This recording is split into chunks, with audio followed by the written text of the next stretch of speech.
Last class done and dusted. Yes. And guess he still has work to do. And in fact, the first thing I have to do, I didn't even get until today. My take-home exam, which is coming at me in two parts. The first part focusing on the last philosopher that we worked on, who would be John Stuart Mill, who we haven't had an opportunity to write a paper on. So the first question is purely really Mill. There's sort of a reference to some of the other people we did, but that's a reference directly to how they compare to Mill in general.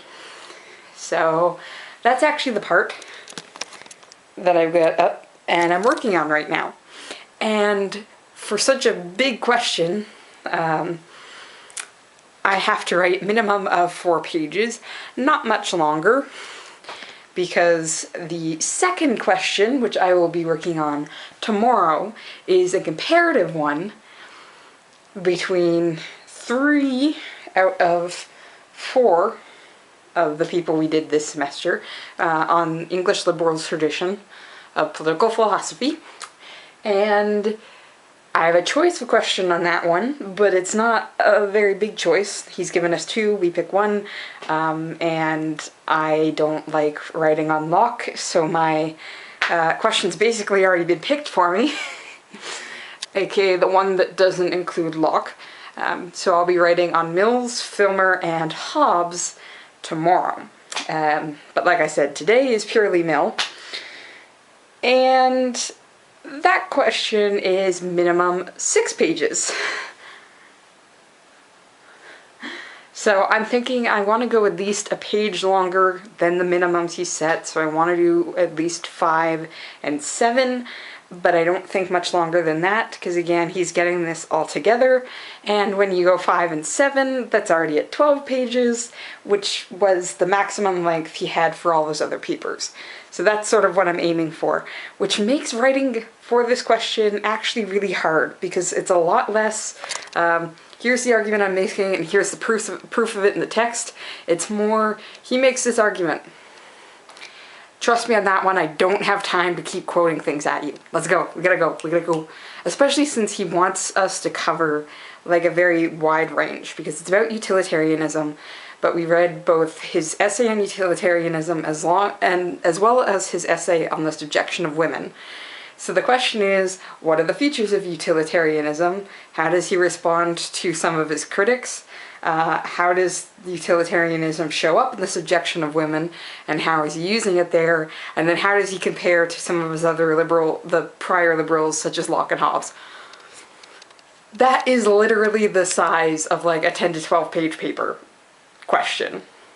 That question is literally, when you look at it on the paper, longer than the 2 individually that are there for the longer section of the exam.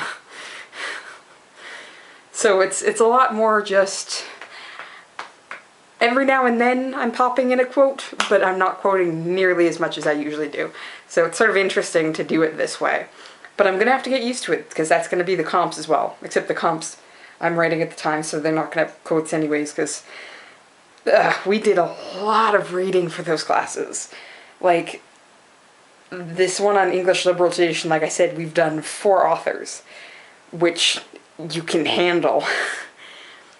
All my other classes, for the most part, well, we did a full class on Aristotle's Ethics, and it was just the Nicomachean Ethics class on 1 text, the class on 4 texts, and then the like necessary class we have to take for my social and political thought program.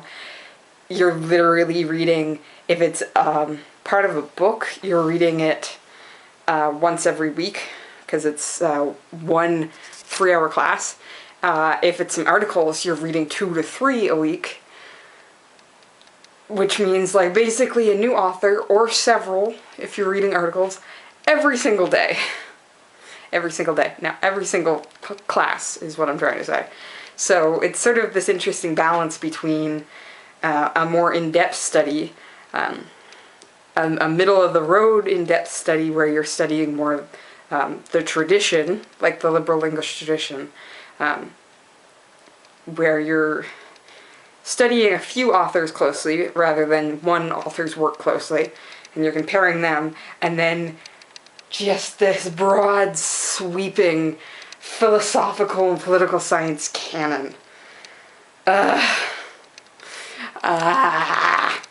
It feels weird. I should be happy. I should be celebrating. Classes are done. But I still have work. Whew. But it's really bits and pieces. I'm gonna get through this, and I'm gonna talk to you later. See ya!